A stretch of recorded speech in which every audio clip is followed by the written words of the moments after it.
నేరుగా Shri Lakshmi agro forms మరియు ప్రాజెక్టులో ఇన్వెస్ట్ చేయండి. రేపటి కోటీశ్వర్లు అవ్వండి. సంప్రదించవలసిన నెంబర్స్. రాష్ట్రంలో అసలు ప్రభుత్వం ఉందా? సీఎం చంద్రబాబుపై వై జగన్ ధ్వజం. సాయం అందించడంలో ఇంత చేతగానితనమా? మీ అసమర్థత వల్ల వచ్చిన నష్టం భారీగా ఉంది. వరద వచ్చి 8 రోజులైనా ఇప్పటికీ బాధితుల ఆకలి కేకలు వినిపిస్తూనే ఉన్నాయి. 5-6 లక్షల మందిని ఆదుకోలేని దీనస్థితిలో మీ ప్రభుత్వం ఉందా అని సూటిగా ప్రశ్నిస్తున్న వైఎస్ జగన్మోహన్ రెడ్డి, మాజీ ముఖ్యమంత్రి.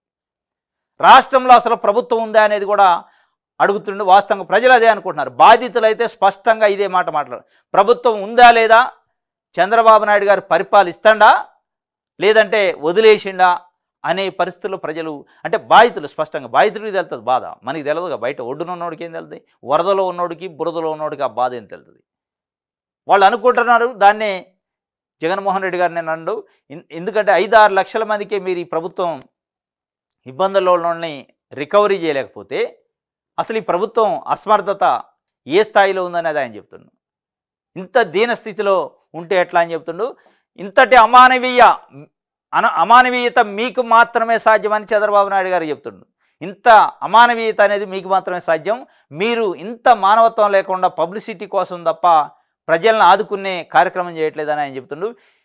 సహాయక చర్యల్లో సమన్వయ లోపానికి మీ ప్రచార ఆర్భాటాలే కారణం. సర్వం కోల్పోయిన వారికి సహాయం చేయాల్సిన బాధ్యత మీది కాదా? ప్రభుత్వం ఆదుకోకపోతే బాధితుల తరపున ఖచ్చితంగా పోరాటాలు చేస్తామని ఆయన చెప్పిన పరిస్థితి. పోరాటాలు చేయండి.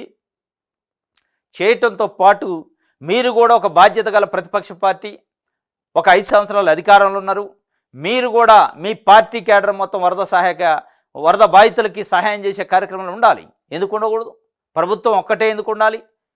రాజకీయ పార్టీలుగా మీకు కూడా బాధ్యత ఉంది. ప్రజల ఇబ్బందుల్లో ఉన్నప్పుడు, ప్రజల కష్టాల్లో ఉన్నప్పుడు వాళ్ళ కష్టాలను పంచుకునే బాధ్యత ప్రతి రాజకీయ పార్టీ కూడా, అది ప్రభుత్వంతో పాటు. కాబట్టి మీరు ఒక పోరాటాలు చేస్తా అనే కంటే కూడా పోరాటాలు చేయండి. వాళ్ళ కోసం చేయాల్సిందే. చేయటంతో పాటు వైఎస్ఆర్సీపీకి సంబంధించిన కేడరు పార్టీ పరంగా కూడా వాళ్ళని ఆదుకోవాల్సిన అవసరం ఉంది అనేది ఇలా ప్రజలు మాట్లాడుకుంటున్నారు. అది కూడా చేయాలి మీరు.